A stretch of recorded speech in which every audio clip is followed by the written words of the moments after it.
melakukan penggeledahan di kantor dan rumah pribadi Kepala Dinas Perhubungan Kota Pekanbaru. Besaran UMP Provinsi Riau tahun 2025 sebesar 3,5 juta rupiah. Harga ayam potong di pasar tradisional Kota Pekanbaru Riau mulai merangkak naik.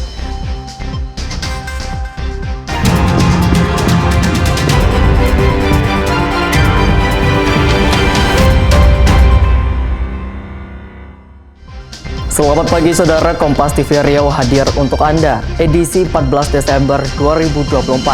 Selain ketiga informasi utama tadi, sejumlah berita dan informasi lainnya telah kami rangkum untuk Anda selama 30 menit ke depan.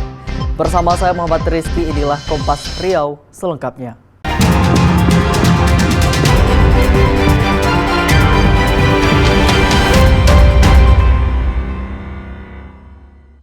Saudara, Komisi Pemberantasan Korupsi atau KPK kembali melakukan penggeledahan di kantor dan rumah pribadi Kepala Dinas Perhubungan Kota Pekanbaru. Penggeledahan dilakukan terkait kasus korupsi yang menjerat PJ Wali Kota dan Sekda Kota Pekanbaru beberapa waktu lalu. Penyidik KPK menyita sejumlah bukti dokumen yang dibawa menggunakan koper usai menggeledah kantor Dinas Perhubungan Kota Pekanbaru pada Selasa malam. Penggeledahan kemudian dilanjutkan di rumah pribadi Kepala Dinas Perhubungan Kota Pekanbaru, Yuliarso, di Jalan Nilam Sakti, Kecamatan Payung Sekaki, Kota Pekanbaru Riau. Dari penggeledahan tersebut, penyidik KPK membawa box dan menyita sejumlah berkas yang berkaitan dengan operasi tangkap tangan terhadap PJ Wali Kota Pekanbaru, Resnandan Mahiwa, Sekda Kota Pekanbaru, Indra Pomi, dan PLT Kabak Umum, Novin Karmila.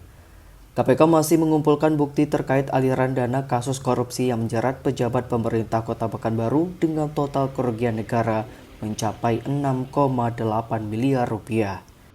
Terima kasih, tadi kami dilakukan pemeriksaan, penggeledahan dan penyitaan di kantor Dinas Perhubungan di perkantoran Wali Kota dari pukul lebih kurang jam 11 sampai pukul 2 lebih. Setelah itu KPK meminta saya untuk bersama-sama ke rumah untuk dilakukan penggeledahan. Jadi tadi sudah dilakukan penggeledahan, penyitaan dan pemeriksaan terkait dengan kasus yang diduga terjadi kepada para tersangka. Nah, jadi tadi sudah dibuat berita acara dan diminta keterangan, semua sudah kami jelaskan. Jadi sebatas itu saat ini. Terkait dengan yang 150 juta itu kayak mana penjelasannya, Bang? Ya, tadi saya sudah jelaskan kepada KPK bahwa saya memang diserahkan oleh Pak Indra Pomi sejumlah uang tersebut untuk dikirimkan. Tadi saya sudah tunjukkan bukti transfer bahwa hari itu juga setelah saya terima dalam kurun waktu 1 jam saya langsung kirim ke yang diperintahkan. Jadi, itu sudah saya sampaikan kepada pihak KPK. Menurut Kepala Dinas Perhubungan Kota Pekanbaru, Yuliarso, penggeledahan yang dilakukan KPK terkait aliran dana sebesar 150 juta rupiah yang diterimanya dari Sekda Kota Pekanbaru, Indra Pomi Nasution, yang telah ditetapkan sebagai tersangka oleh KPK. Yuliarso mengungkapkan meski mengakui telah menerima uang sebesar 150 juta rupiah, namun di hari yang sama dirinya langsung mentransfer uang tersebut kepada orang sesuai yang telah diperintahkan oleh Indra Pomi selaku Sekda Kota Pekanbaru. Citra Indriani, Kompas TV, Pekanbaru, Riau. Saudara, pemerintah Provinsi Riau melalui Dinas Tenaga Kerja dan Transmigrasi Provinsi Riau telah menetapkan upah minimum Provinsi Riau atau UMP. Besaran UMP Provinsi Riau tahun 2025 sebesar 3,5 juta rupiah. Setelah melalui sidang oleh Dewan Pengupahan Provinsi Riau, besaran upah minimum provinsi atau UMP dan upah minimum sektoral atau UMS Riau, pemerintah Provinsi Riau melalui Dinas Tenaga Kerja dan Transmigrasi Provinsi Riau telah menetapkan UMP dan UMS pada Selasa kemarin. Adapun besaran UMP Riau tahun 2025 sebesar 3,5 juta rupiah atau naik sebesar 6,5% dari UMP tahun 2024. Sementara itu pada sidang pengupahan disepakati untuk menetapkan dua sektor pada tahun 2025, yakni sektor pertambangan dan sektor perkebunan dan pertanian, di mana UMS sektor pertambangan sebesar 3.543.863 atau naik 7,5% dari UMP tahun 2024. Untuk sektor perkebunan dan pertanian sebesar 3.526.321 atau naik 7% dari UMP tahun 2024. UMP dan UMS akan diberlakukan pada awal tahun 2025. Kenaikan UMP dan UMS itu berdasarkan Peraturan Menteri Ketenagakerjaan Nomor 16 Tahun 2024 tentang upah minimum tahun 2025. Ya, terima kasih. Jadi untuk upah minimum dan juga upah minimum sektoral Provinsi Riau pada hari Selasa tanggal 10 Desember setelah kita umumkan keputusan Gubernur Riau yang mana untuk upah minimum provinsi dengan besaran 3,5 juta, yang mana formulasi perhitungannya yaitu upah minimum 2024 ditambah kenaikan 6,5%. Selanjutnya ada upah, kita juga sudah mengumumkan juga upah minimum sektoral provinsi, yang mana ada dua sektor. Yang pertama sektor perkebunan dan pertanian dan juga di sektor pertambangan. Ya, jadi ada dua sektor. Untuk yang upah minimum perkebunan dan pertanian yaitu sebesar 3.526.320,1 rupiah. Jadi ada yang mengalami kenaikan 7% dari upah minimum provinsi tahun 2024. Nah, sementara untuk subsektor pertambangan ini dengan angka 3.543.863,98 rupiah yang mengalami kenaikan 7,5% dari upah minimum Riau tahun 2024. Dan untuk penerapannya ini sudah berlaku 1 Januari 2025 sesuai dengan Permenaker nomor 16 tahun 2024 tentang upah minimum tahun 2025. Dan setelah penetapan upah minimum dan upah minimum sektoral tingkat provinsi ini akan menjadi pedoman bagi pemerintah kabupaten dan kota, yang mana paling lambat diumumkan tanggal 18 Desember tahun 2024. Jadi untuk dua hal, yaitu upah minimum kabupaten kota dan upah minimum sektoral kabupaten kota tahun 2025 paling lambat diumumkan tanggal 18 Desember 2024. Sejauh ini ada perusahaan yang keberatan, Pak, terhadap kenaikan ini? Ya, kita dalam Dewan Pengupahan yang terdiri dari unsur pengusaha dan juga unsur serikat pekerja dan juga pemerintah, kita sudah melakukan 2 kali sidang, yaitu sidang pertama di tanggal 6 Desember dan yang kedua di tanggal 9 Desember 2024. Artinya pembahasan ini ya kita juga mengikuti dan cukup dinamis ya, dinamika yang terjadi ya, karena memang ini kan untuk menghitung upah minimum ya. Tim Dinas Tenaga Kerja dan Transmigrasi Provinsi Riau akan melakukan monitoring dan pengawasan terhadap penerapan UMP dan UMS tahun 2025 untuk memastikan pihak pengusaha menjalankan Peraturan Menteri Ketenagakerjaan Nomor 16 Tahun 2024 tentang upah minimum tahun 2025. Sawino Ardi, Kompas TV, Pekanbaru, Riau. Saudara, menjelang Natal dan Tahun Baru atau Nataru, harga ayam potong di pasar tradisional Kota Pekanbaru Riau mulai merangkak naik. Pedagang mengaku jumlah pembeli mengalami kenaikan hingga 25% dari hari biasanya. Seperti pantauan di pasar tradisional Cikpuan, Kota Pekanbaru Riau, harga ayam potong mengalami kenaikan menjelang Nataru. Harga ayam potong saat ini Rp32.000 per kilogram dari sebelumnya Rp29.000 per kilogram. Kenaikan itu diakui pedagang mulai terjadi sejak Senin akibat meningkatnya permintaan daging ayam sementara pasokan ayam terbatas. Menjelang Nataru, permintaan akan daging ayam potong mulai naik hingga 25%. Naik hari ini. Ada berapa hari ini naik terus? Sekarang harganya berapa Bu kalau naik? 32 sekarang. Sebelumnya berapa Ibu? 29, 10, naik terus lah. Sejak kapan mulai naik? Menjelang tahun baru Natal. Dari sekarang beberapa hari ini sampailah tahun baru. Ini penyebabnya naiknya kenapa sih Bu? Oh, pertama kan cuaca kan, itu tambah biaya kan. Ayam ini kan masuk ke lokasinya kan jauh, jalannya jalan tanah, tuh harga pakan mungkin naik juga. Ini ayam kita dari mana Bu? Kan baru juga. Pedagang juga mengaku harga ayam potong akan terus melambung hingga tahun baru yang menembus hingga Rp35.000 per kilogram. Sawino Ardi, Kompas TV, Pekanbaru, Riau.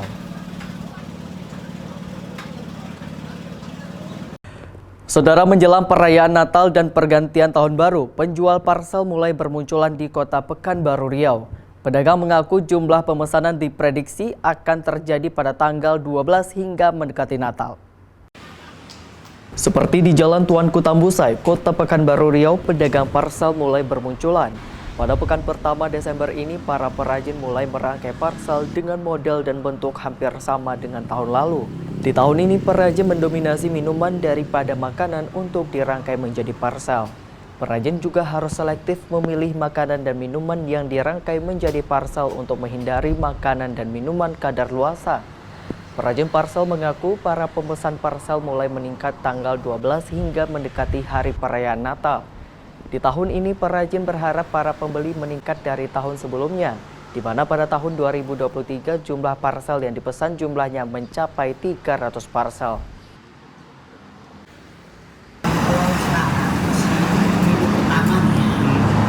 Kedua ya, belum kanan tuh kebetulan kita ada pesanan mulai tanggal 12.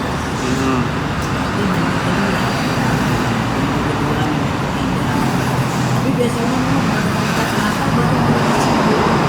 Cuman enaknya Natal ini potong baru kan ada juga potong baru bukan hanya Kristen, Muslim pun ada. Untuk tahun ini ada yang spesial nggak Bu parselnya? Bentuk-bentuknya atau apa? Kita masih mempertahankan seperti yang lama. Cuma ya barangnya nanti kita kompeti lama. Selanjutnya modelnya semua kita buatnya. Kita kayaknya fokus penambahan lebih banyak ke Untuk satu parsel, Cynthia menjual dengan harga mulai dari Rp200.000 hingga Rp1.000.000 sesuai dengan isi dan ukuran parsel. Selain dari dalam kota, para pembeli juga datang dari berbagai daerah di Provinsi Riau, seperti dari Kabupaten Kuantan Singingi, Kabupaten Kampar, Kabupaten Rokan Hulu, dan beberapa daerah lainnya.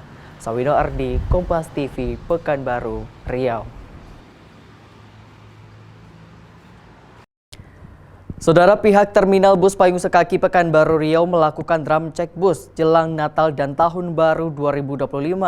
Pihak terminal akan menyiapkan ratusan unit bus untuk menghadapi libur panjang Natal dan Tahun Baru atau Nataru. Satu persatu bus yang akan berangkat dari Terminal Bus Payung Sekaki Jalan Tuanku Tambusai, Kecamatan Payung Sekaki, Kota Pekanbaru Riau dilakukan drum check atau pemeriksaan kondisi kendaraan layak jalan. Ramcek dilakukan dengan tujuan untuk memastikan kendaraan layak jalan dalam musim libur panjang Nataru.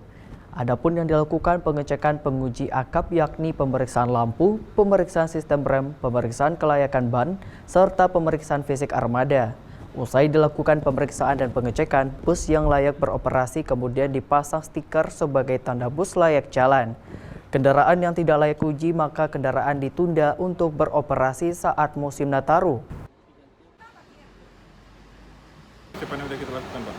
Nah, untuk di terminal BRPS sendiri kita sudah pelaksananya sudah jauh-jauh hari juga seperti tadi teman-teman lihat sendiri bahwasanya kita untuk rutinitas setiap kendaraan yang berangkat itu SOP kami adalah melaksanakan pemeriksaan kelayakan kendaraan atau yang kita sebut ramcek. Artinya setiap kendaraan itu yang wajib ramcek. Tapi kendaraan datang kami tidak ramcek, kami tidak periksa, tapi hanya kendaraan yang akan berangkat. Tadi Pak, Apa aja yang dilakukan pemeriksaan, pengecekan di kendaraan dan tujuannya sendiri ini apa, Pak? Jadi untuk pemeriksaan kendaraan ini tentu ada dua faktor penunjang dan faktor utama. Faktor utama itu adalah terkait dengan kaca kendaraan itu kalau pecah itu termasuk faktor utama. Terus rem, sistem pengereman, ban-bannya, terus klakson itu termasuk. Artinya ini yang menjadi catatan-catatan yang penting bagi kami untuk layaknya kendaraan tersebut. Nah, penunjang mungkin sampai safety belt, alat pemecah kaca seperti itu. Nah, ini yang perlu dilihat seperti apa. Pada libur panjang Nataru 2025, pihak Terminal AK Payung Sekaki akan menyediakan ratusan unit mobil bus untuk menghadapi arus libur panjang yang bersamaan dengan libur anak sekolah. Pihak terminal juga memprediksi peningkatan arus jelang libur Nataru akan terjadi pada tanggal 18 Desember mendatang. Sawino Ardi, Kompas TV, Pekanbaru, Riau.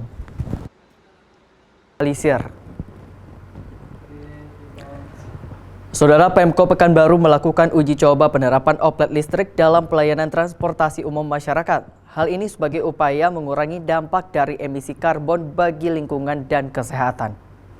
Keberadaan oplet listrik ini menjadi feeder bus Transmetro Pekanbaru guna mengurangi dampak emisi karbon dan membantu masyarakat dalam melakukan penghematan terhadap biaya transportasi. Penerapan transportasi berbasis listrik ini masih dalam tahap uji coba selama 2 bulan. Ada 4 unit oplet yang disediakan dengan nama Oplet Pekan. Rutenya berada di Jalan Purwodadi dan Cipta Karya. Dalam pelaksanaan uji coba ini, masyarakat yang menggunakan layanan ini tidak dipungut biaya atau gratis.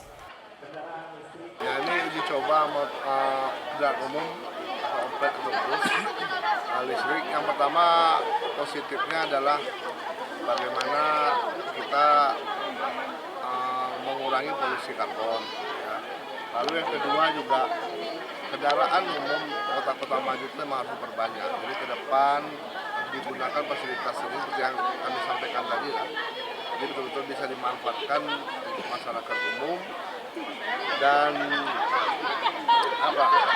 ini memang bisa membantu dampak ekonomi bagi masyarakat.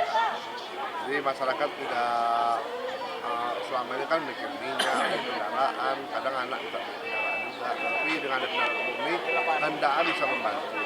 Tapi juga kita menyampaikan kepada Desub, mungkin treknya juga diperjelas, jadi sampai ke pusat pemukiman warga sehingga tidak ada menyambung-nyambung lagi. Kita uji coba dulu 4 kendaraan ini, bagaimana dampaknya, plus minusnya akan diperbaiki untuk ke depan. Setelah masa uji coba, Pemko Pekanbaru melalui Dinas Perhubungan akan melaksanakan evaluasi terutama memperjelas trayek yang akan dilalui nantinya, serta plus minus dalam penerapan transportasi listrik ini untuk meningkatkan pelayanan kepada masyarakat. Sawino Ardi, Kompas TV, Pekanbaru, Riau.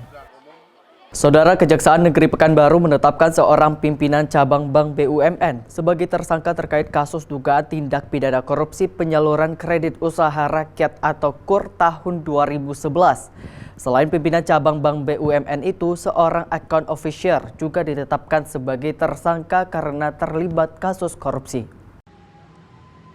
Setelah dilakukan pemeriksaan oleh Kejaksaan Negeri Pekanbaru dan pengumpulan barang bukti, pimpinan cabang Bank BUMN bernama Syahroni Hidayat ditetapkan sebagai tersangka dalam kasus dugaan tindak pidana korupsi penyaluran kredit usaha rakyat atau KUR tahun 2011. Tidak hanya Syahroni Hidayat, Kejari Pekanbaru juga menetapkan Fani Setiabudi selaku account officer sebagai tersangka. Modus operandi kedua tersangka dengan memfasilitasi pengajuan kredit KUR menggunakan identitas masyarakat tanpa sepengetahuan pemilik identitas. Kedua tersangka meminjam KTP masyarakat untuk mengajukan kredit fiktif. Dari 16 KTP yang digunakan, 14 diantaranya diproses namun sang pemilik KTP tidak pernah menerima dana atau tidak mengetahui. Dari hasil audit Badan Pengawasan Keuangan dan Pembangunan atau BPKP, total kerugian negara mencapai 7,9 miliar rupiah. Aset yang diduga terkait kasus tersebut telah disita. Salah satunya sebidang tanah seluas 100 hektar yang berada di Kabupaten Kuantan Singingi, Riau. Tersangka yang kita tetapkan ditetapkan hari ini adalah Sarodi selaku pimpinan cabang salah satu bank BUMN, anak bank BUMN, dan saudara Fadi selaku AO-nya bersama-sama dengan mempermudah atau memberikan kredit yang tidak sesuai dengan aturan, sehingga negara dirugikan berdasarkan penghitungan BPKP kerugian kurang lebih 7.976.000.000 sekian. Jadi penyidik sudah berkeyakinan sudah memiliki alat bukti, 4 alat bukti, keterangan saksi, ahli, surat tunjuk. Bang, modus tindak pidana seperti apa, Bang? Ini yang mana nih? Bang, modus tindak pidana seperti apa, Bang? Membuat seolah-olah yang mengajukan ini semuanya bisa lulus, padahal kredit fiktif sementara itu nggak layak untuk dilakukan, berikan. Makanya pengajuan 8 miliar sehingga akhirnya kerugian negara berdasarkan penghitungan BPKP 7.976.000.000. Bang, sedikit aja, Bang. Masih ada, Bang. Kedua tersangka kemudian dibawa ke Rutan Sialang Bungkuk untuk dilakukan penahanan. Para tersangka dijerat pasal 2 dan 3 Undang-Undang Pemberantasan Tindak Pidana Korupsi dengan ancaman hukuman 20 tahun penjara. Sawino Ardi, Kompas TV, Pekanbaru, Riau.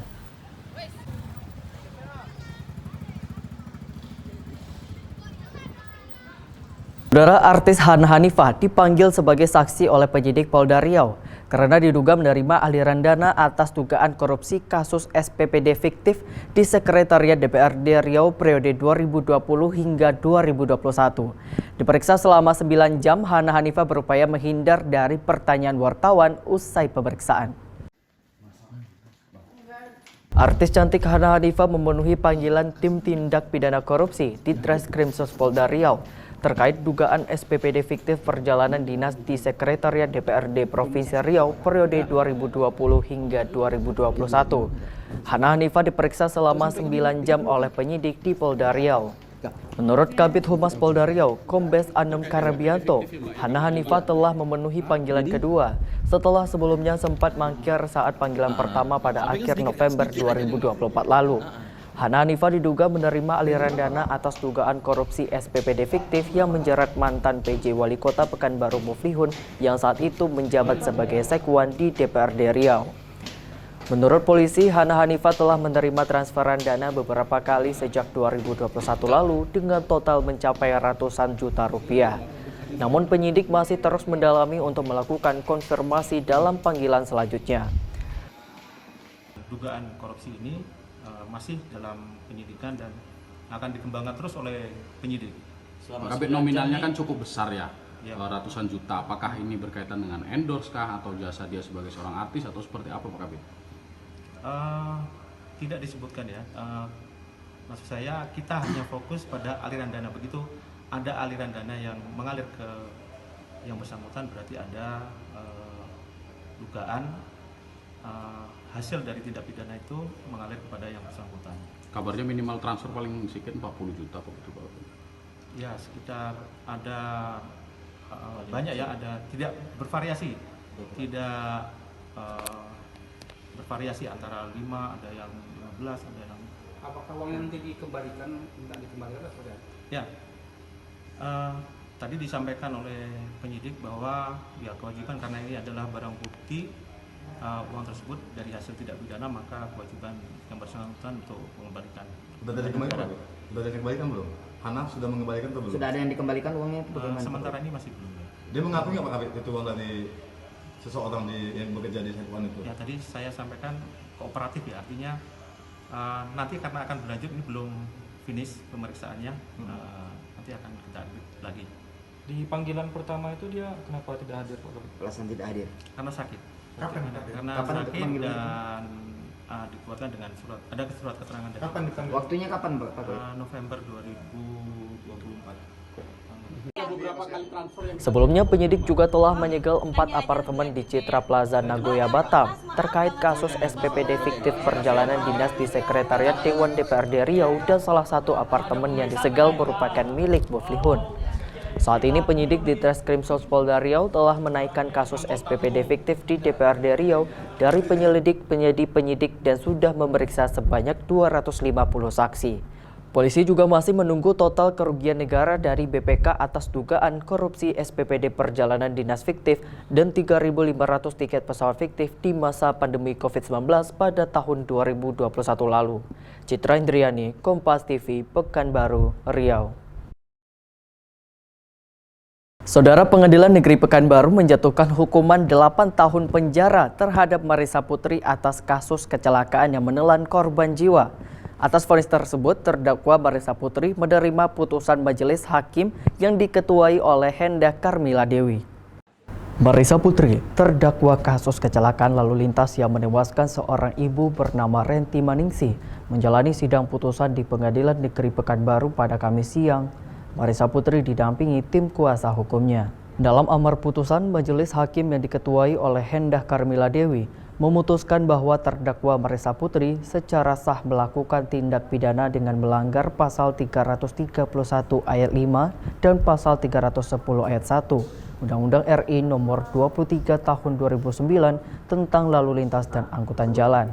Marissa Putri dijatuhkan hukuman 8 tahun penjara dan pencabutan surat izin mengemudi selama 2 tahun. Putusan majelis hakim sesuai dengan tuntutan jaksa penuntut umum Senator Boris Pasaribu pada sidang tuntutan minggu lalu. Atas putusan tersebut, terdakwa Marissa Putri melalui tim kuasa hukumnya menerima putusan Pengadilan Negeri Pekanbaru. Sawino Ardi, Kompas TV, Pekanbaru, Riau. Saudara, pelaku spesialis jambret handphone 33 TKP di Kota Pekanbaru Riau berhasil dibekuk oleh Polsek Sukajadi. Selain pelaku jambret, polisi juga membekuk penadah hasil pencurian. Inilah pelaku jambret handphone 33 TKP berinisial FL saat digiring oleh tim penyidik Polsek Sukajadi. Pelaku berhasil dibekuk setelah adanya laporan dari korban usai handphone miliknya dijambret pelaku di kawasan Sukajadi, Kota Pekanbaru Riau. Dari penangkapan pelaku, polisi berhasil menyita 14 handphone hasil aksi pelaku. Setelah dilakukan pengembangan, seorang pelaku BF berhasil dibekuk. BF merupakan pelaku penadah hasil pencurian handphone. Dari pelaku BF, polisi menyita 3 handphone hasil pencurian. Dari hasil pemeriksaan, pelaku melakukan aksi jambret seorang diri dan sudah beraksi selama 1 tahun. Handphone hasil penjambretan dijual pelaku mulai dari 2 juta hingga 8 juta rupiah per unit. Pelaku pun terpancing, kemudian sekitar tanggal 5 Desember tahun 2024 sekitar jam 15.00 kita lakukan penangkapan terhadap pelaku. Nah, dari hasil pengembangan yang kita lakukan, kita interogasi tersangka, ternyata tersangka ini sudah melakukan sebanyak 33 kali di wilayah hukum Polresta Pekanbaru. Dan di wilayah hukum polisi Sukajadi ada 4 TKP, sementara 3 sudah ada laporan polisi. Nah, dari tangan tersangka, yaitu pelaku berada, kita amankan sejumlah 17 unit handphone yang merupakan yang diduga hasil kejahatan seperti itu. Akibat perbuatannya, kedua pelaku dijerat pasal 365 dan pasal 480 KUHP dengan ancaman di atas 5 tahun penjara. Sawino Ardi, Kompas TV, Pekanbaru, Riau.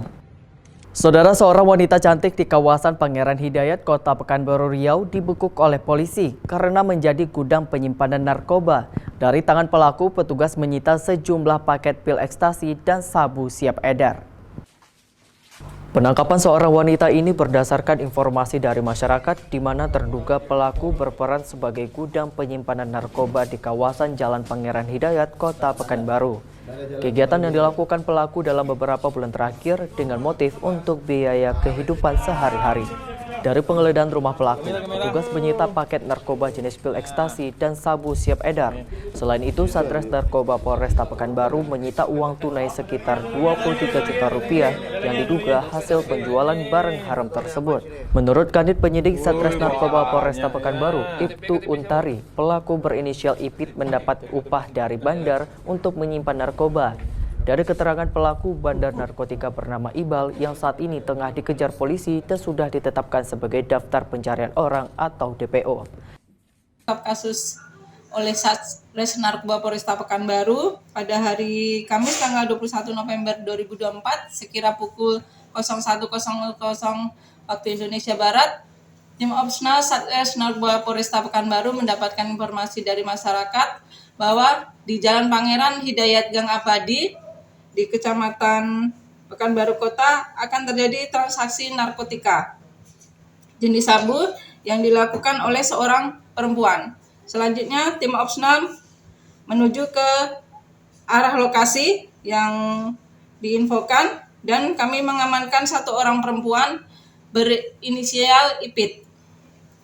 Dari Ipit kita menemukan kunci gembok rumah dan selanjutnya kita interogasi. Kunci gembok tersebut adalah rumah sebelah dan setelah dilakukan penggeledahan tim opsional mengamankan barang bukti berupa 41 butir diduga narkotika jenis pil ekstasi logo Minion warna kuning dan 65 butir diduga narkotika jenis pil ekstasi logo Instagram warna pink dan 4 bungkus plastik klip bening yang berisikan diduga narkotika jenis sabu seberat 21,6 gram.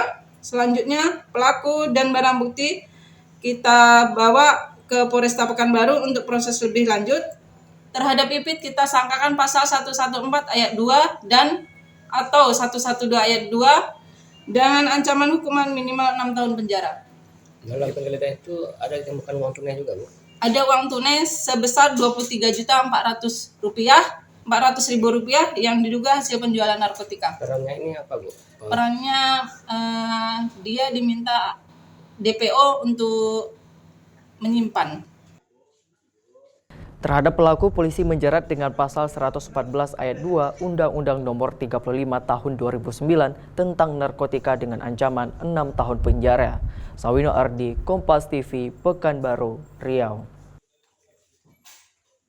KSDA Riau akhirnya berhasil mengevakuasi gajah liar yang masuk dan merusak kebun milik warga di Kota Pekanbaru, Riau.